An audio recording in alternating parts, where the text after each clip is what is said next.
우리가 가지고 있는 믿음이란 성경에 담겨져 있는 복음을 그대로 받아들이는 것을 의미합니다. 또 복음이 말하는 믿음이란 하나님에 대한 신앙, 하나님의 어떠하심을 받아들이는 것입니다. 그리고 다음으로 생각할 수 있는 것은 이 믿음을 우리가 어떻게 가질 수 있는가 하는 것이죠. 성경에 보면 하나님의 선물이라 그렇게 말합니다. 그렇다면 계속해서 우리가 믿음의 분량도 한번 생각할 수 있습니다. 믿음이 많으냐 적으냐 혹은 크냐 작냐 하는 그런 문제입니다. 믿음과 관련한 앞선 주제들이 중요한 만큼 믿음의 분량도 우리가 한번 생각해 볼 만합니다. 중요한 문제입니다. 성경에서는 이 믿음의 분량에 대해서도 주목하고 있기 때문입니다. 오늘 본문을 통해서 불가능을 가능하게 하는 이 믿음에 대해서 그리고 이 큰 믿음을 소유하는 저와 여러분 되시기를 축원합니다. 마태복음 15장에 보면 가나안 여인이 귀신 들려서 고생하는 자신의 딸을 위해서 예수님께 구하는 기사가 나와 있습니다. 이 여인이 예수님 앞에서 굴욕을 참으면서 예수님께 딸을 구해주시기를 간청하였을 때 우리 예수님께서는 여자야 내 믿음이 크도다 소원대로 되리라 라고 하셨습니다. 이 가나안 여인이 열악한 신앙 가운데 있었지만 큰 믿음을 소유하였을 때 딸이 치유받을 수 있었습니다. 그런데 작은 믿음도 있습니다. 사람이 간질병에 걸려 아이를 제자들에게 데리고 왔는데 제자들이 이 아이를 고쳐주지 못했습니다. 예수님께서 이 아이를 고쳐주시자 제자들은 자신이 어찌해서 이 아이를 고쳐주지 못했느냐 예수님께 물었습니다. 예수님은 너희 믿음이 작은 연고다 적은 연고다 이렇게 말씀하셨습니다. 제자들은 예수님과 함께하는 좋은 신앙 환경 가운데 있었지만 적은 믿음을 가지고 있었습니다. 이렇게 믿음에는 큰 믿음이 있고 또 적은 믿음이 있을 수 있습니다. 그런데 이 믿음의 크기는 신앙 환경에 따라서 정해지는 것만은 아닌 것 같습니다. 오늘 본문에도 믿음의 크기가 문제가 되고 있습니다. 베드로는 믿음이 적은 것 때문에 예수님으로부터 책망을 들었습니다. 예수님은 베드로에게 믿음이 적은 자라고 그렇게 말씀을 들었습니다. 베드로는 분명히 믿음이 있는 자였습니다. 그런 제자였고 이 베드로는 우리가 알고 있듯이 하루에 3,000명이나 회개하는 그러한 능력 있는 설교를 하기도 했고 또 순교함으로 소명을 마친 위대한 사도이기도 했습니다. 그런데 베드로도 한때는 믿음이 적은 자라는 책망을 듣기도 했습니다. 믿음이 클수록 더 능력 있는 삶, 기적과 같은 삶을 살아가게 됩니다. 기적이 되는 삶도 살아가게 됩니다. 믿음이 있지만 전지전능하신 하나님을 믿는 믿음이 우리에게 있지만 왜 어떤 성도들은 이리저리 흔들리고 또 영적으로 감동이 없고 재미없는 그런 삶을 살아갈까요? 왜냐하면 믿음이 적기 때문입니다. 오늘 성경은 믿음이 성도의 삶에 어떤 능력으로 다가오는지 어떤 의미가 있는지 보여주고 우리가 더 큰 믿음으로 살아갈 것을 도전하고 있습니다. 저는 어젯밤에 이 설교를 준비하면서 곰곰이 무리를 걸을 수 있는 방법이 뭐가 있을까 그렇게 한번 생각해 봤습니다.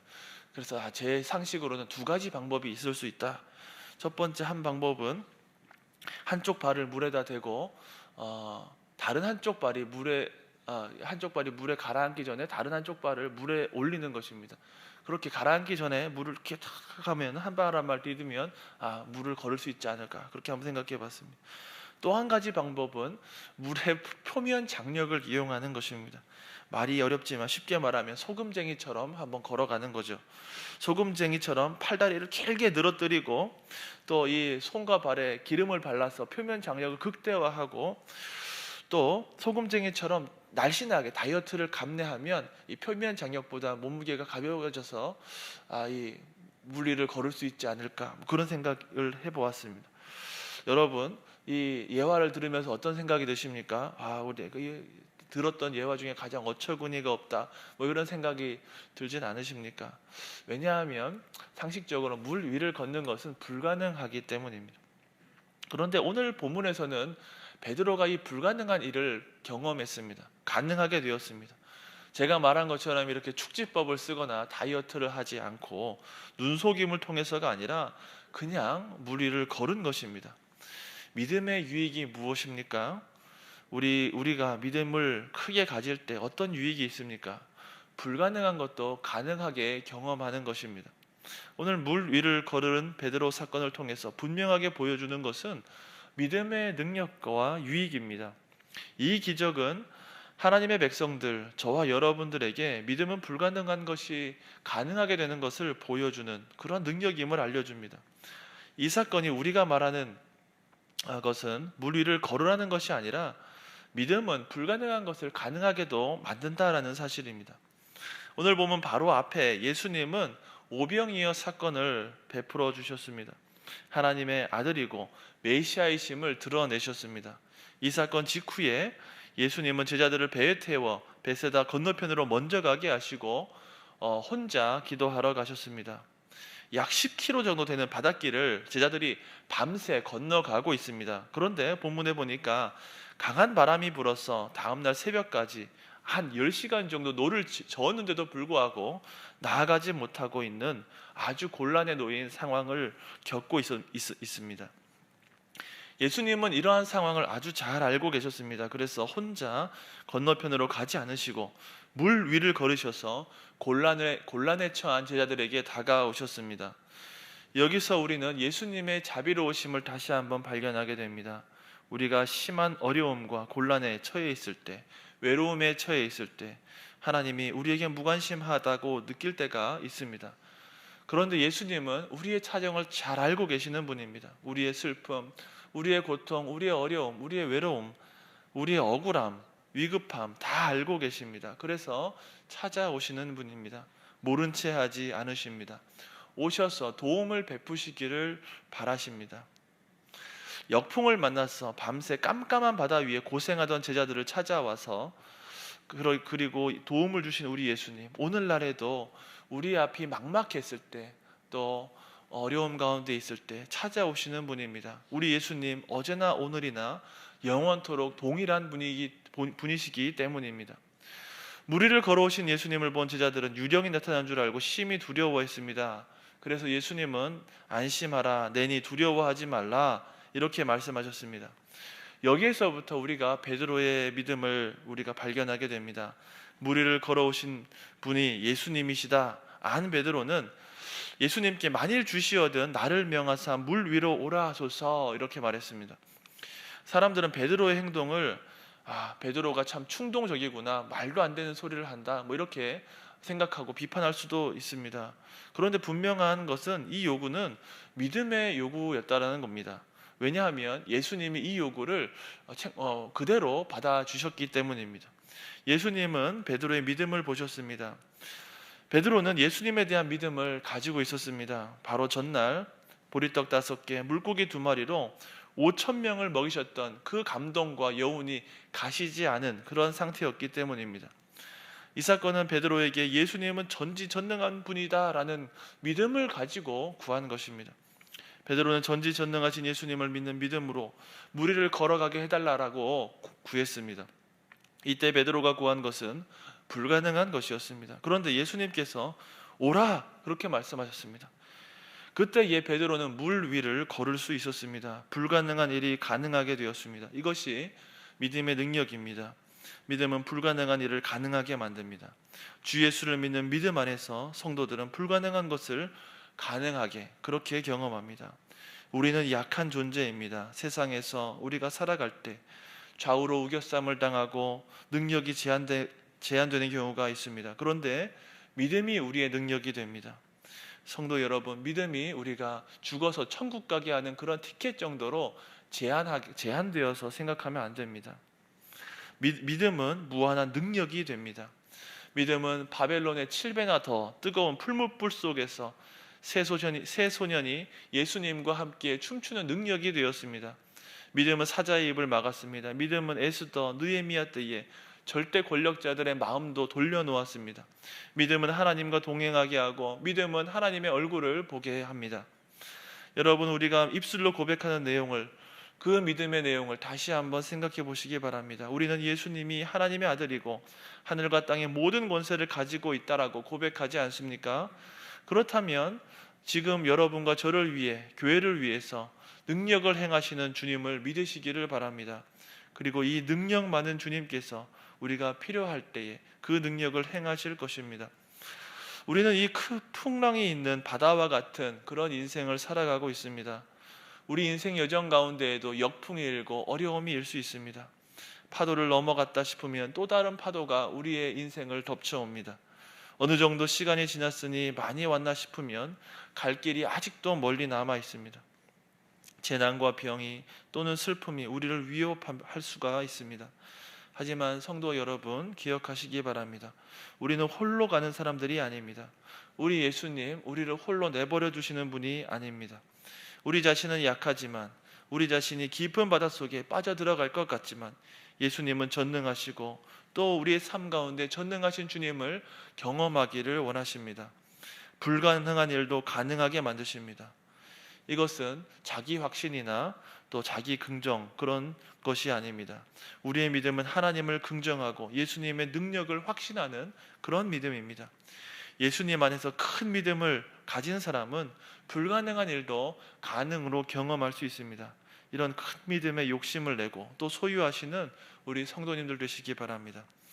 그런데 이 성도들에게 믿음에 가장 큰 적이 있습니다. 바로 의심입니다. 의심은 가능한 것마저도 불가능하게 만듭니다. 하나님의 능력을 가로막습니다. 그래서 의심은 죄입니다. 30절 말씀, 오늘 본문 30절 말씀 같이 한번 읽어봅시다. 바람을 보고 무서워 빠져가는지라 소리질러 이르되 주여 나를 구원하소서 하니, 베드로는 믿음으로 불가능한 일을 하기 시작했습니다. 그런데 마음속에 의심이 일었습니다. 바람을 보니까 빠질 수 있겠다, 그렇게 생각한 겁니다. 의심은 가능하게 된 일을 불가능하게도 만듭니다. 우리는 베드로가 왜 바다 위를 걷다가 물속에 빠져들어가는지 알게 되었습니다. 30절에 말한 것처럼 바람을 보고 의심했기 때문입니다. 여러분, 신앙생활에서 의심은 무엇입니까? 믿음의 반대말은 불신인데, 의심은 이 믿음과 불신 가운데 어딘가에 있는 것입니다. 그런데 의심은 절반을 가능하게 하고 절반을 불가능하게 하는 것이 아니라 그냥 불가능하게 만드는 것입니다. 가능한 것을 불가능하게 만들고 하나님의 능력을 가로막는 것이 의심입니다. 의심이란 예수님에게서 눈을 돌리는 것입니다. 예수님에게서 눈을 돌려 바람과 파도를 바라보는 것입니다. 왜 그렇습니까? 예수님의 능력보다 바람이 더 커 보이고 파도가 더 커 보이기 때문입니다. 예수님이 이 바람과 파도의 위력으로부터 자신을 보호하고 계시는데 그럴 능력이 없다라고 생각하는 것이지요. 그러므로 의심은 불신입니다. 의심과 불신은 달라 보이지만 그 결과론적으로 보면 같은 것입니다. 믿음과 의심은 같이 옵니다. 성령이 믿음으로 역사할 때 사탄은 의심으로 역사합니다. 믿음과 의심 사이에 갈등하는 것은 잘못이 아니라 자연스러운 일입니다. 하지만 믿음을 버리고 의심, 불신으로 넘어가 버리는 것이 문제이고 죄입니다. 왜냐하면 가능한 것도 불가능한 것이 되기 때문입니다. 제가 지금 현실 파악할 필요가 없다든지 정상적인 판단이나 생활을 할 필요가 없고 오로지 기도하고 불가능한 것만 가능하게 그런 것을 구하자는 것을 말씀드리는 것이 아닙니다. 믿음이 있기는 있는데 너무 적은 믿음이라서 예수님의 능력보다 자신의 처한 환경을 더 크게 보는 것을 말씀드리는 것입니다. 예수님을 바라본다는 것은 현실 판단을 하지 않고 맹목하는 것이 아닙니다. 세상에서 만나는 모든 일들 앞에서 나를 향한 하나님의 사랑과 예수님의 사랑을 인정하고 바라보고 따라가는 것이 믿음입니다. 그리고 그것을 포기하는 것이 의심입니다. 높은 산을 오르는 등반가들, 생명이 위험할 수도 있는데 험한 산을 오를 때에 안전을 위한 철칙이 있습니다. 그것은 아래를 바라보지 말고 위를 바라보라는 것입니다. 불가능을 가능하게 만드는 그리스도인들의 철칙은 삶의 문제를 바라볼 때 그 문제 자체를 바라보는 것이 아니라 예수님과 그 능력을 바라보는 것입니다. 세상의 것을 바라보고 아래에 있는 것을 바라보면 당황할 수 있습니다. 의심할 수 있습니다. 세상의 매력적인 것에 유혹을 받을 수 있습니다. 하지만 예수님을 바라볼 때 감동과 기쁨이 있고 기적과 승리가 있고 불가능을 가능하게 되는 능력이 있을 것입니다. 아무리 어려운 처지에 놓일지라도 의심하지 말고 하나님의 사랑을 의심하지 말고 우리 나아가는 저와 여러분들 되시기 바랍니다. 우리는 연약하기 때문에 항상 큰 믿음을 가지고 살아가지 못하는 경우가 있습니다. 베드로처럼 삶의 자리에서 허우적거리고 빠져들어가는 경우가 있습니다. 그런데 거기서 끝이 아닙니다. 왜냐하면 우리 하나님께서는 기회를 주시는 분이기 때문입니다. 베드로가 의심해서 바다에 빠져들어갔으나 다시 살아 올라올 수 있습니다. 올라왔습니다. 어떻게 그것이 가능했습니까? 비록 큰 믿음은 아니었을지라도, 적은 믿음일지라도 그것이 자신에게 큰 믿음으로 다가오고 성장하게 되고 다시금 살게 했습니다. 30절 후반절 말씀해 보니까 소리 질러 이르되 주여 나를 구원하소서 이렇게 외쳤다라고 했습니다. 적은 믿음을 가졌던 베드로가 예수님께 급하게 간구했을 때 예수님은 베드로에게 오셨습니다. 버리지 않으셨습니다.